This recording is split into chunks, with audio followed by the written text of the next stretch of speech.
Tshisekedi, l'actualité dans l'Est de la RDC, c'est le retour de l'ancien président Joseph Kabila.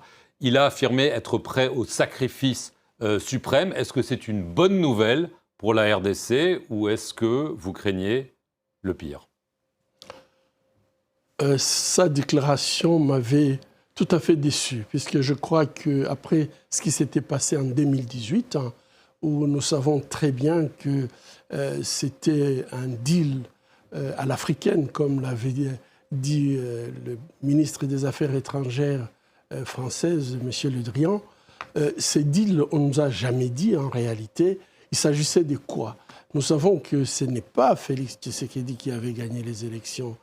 Nous savons que M.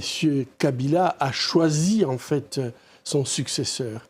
Et aujourd'hui, il revient en disant, voilà, j'avais fait une passation pacifique du pouvoir, mais là, je vais le reprendre. Et quand vous lisez les discours, vous voyez très bien qu'il vient, comme vous l'avez dit, il est prêt à faire un sacrifice suprême pour reprendre le pouvoir.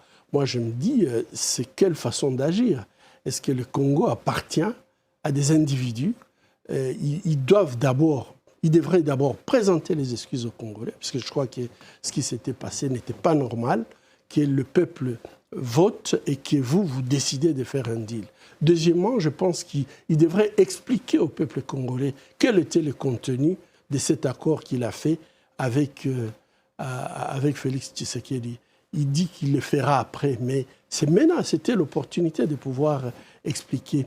Et je pense qu'il décrit ce qu'il avait fait de très très brillant, mais moi j'ai beaucoup de questions par rapport à son bilan. Le bilan qu'il attribue à son successeur. Il parle de dictature, de tyrannie. Bon, je crois qu'il y a beaucoup de choses qui sont vraies dans sa description, même s'il y a de petites exagérations, mais il devrait aussi assumer ces bilans désastreux, c'est lui qui a choisi et il ne nous a jamais dit pourquoi, et probablement que Félix Tshisekedi, il faisait tout simplement le programme qu'on lui a demandé de faire, puisque moi je ne vois pas beaucoup de différence entre ce que Kabila faisait et ce que Félix est en train de faire. Il est vrai que la corruption a pris quand même des dimensions très très inquiétantes pendant ses pouvoirs. Alors, le Sénat a levé l'immunité parlementaire de Joseph Kabila, l'accusant de collusion avec l'ennemi, et le régime, y compris le président, l'a accusé nommément d'être en fait la marionnette de Paul Kagame, le président du Rwanda. Est-ce que pour vous, Joseph Kabila agit en service commandé pour Paul Kagame? Son discours est clair. De toute façon, il n'a pas dénoncé le président rwandais comme agresseur, alors que nous avons la résolution 2713 qui demande au Rwanda de quitter la République démocratique du Congo, et ceci sans condition. Il n'a pas fait allusion à ça. Et pour moi, et puis il est entré par le Rwanda, pour moi, ce sont des signes qui ne trompent pas.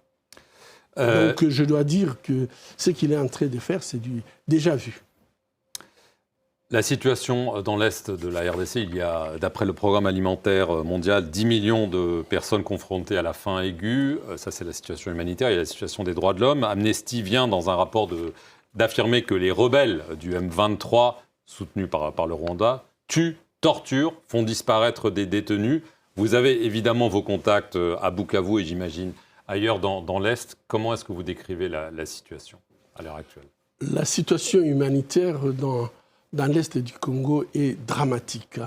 Et je crois que vous avez donné quelques chiffres. Je crois à Goma et à Bukavu, tous les matins, quand ils se réveillent, ils comptent leurs morts. Ils comptent leurs disparus.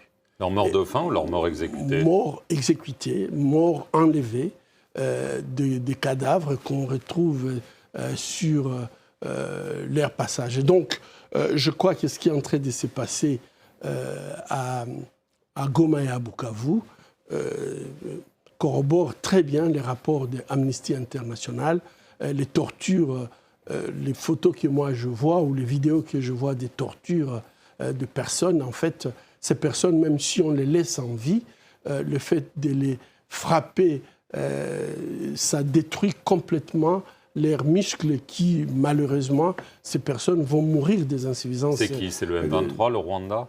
C'est...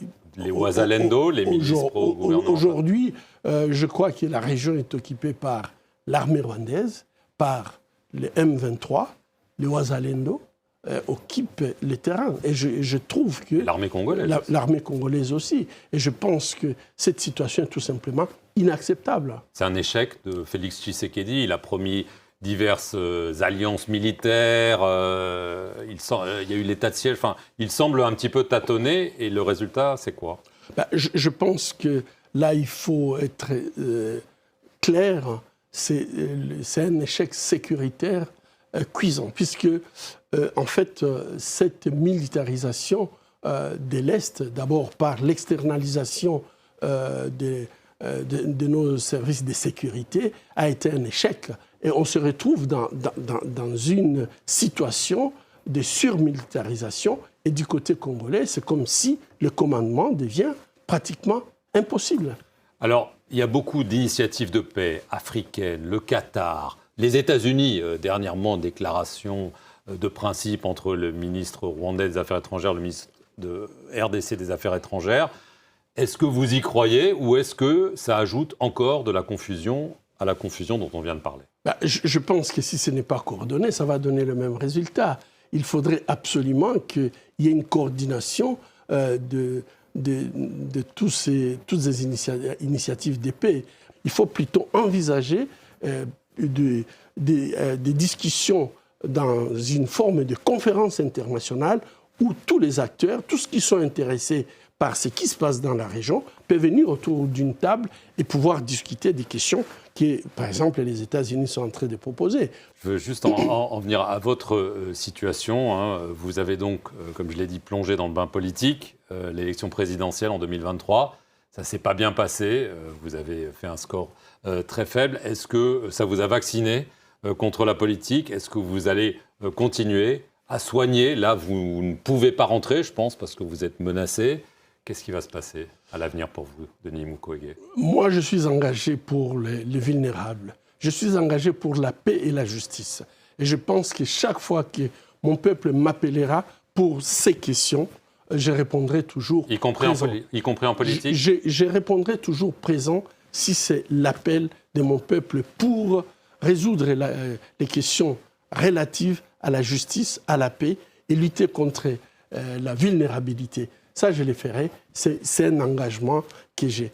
Par contre, les élections, les faire dans le contexte des élections passées, je crois que je ne pourrais pas recommencer. Pourquoi? Puisque, en fait, je savais que mon pays était corrompu, mais je ne pouvais pas m'imaginer que la corruption était à ce niveau, de trouver que tout le monde avait un prix. Très, très peu de gens peuvent dire non merci devant un billet de banque. Et ça, pour moi, c'était une grande déception.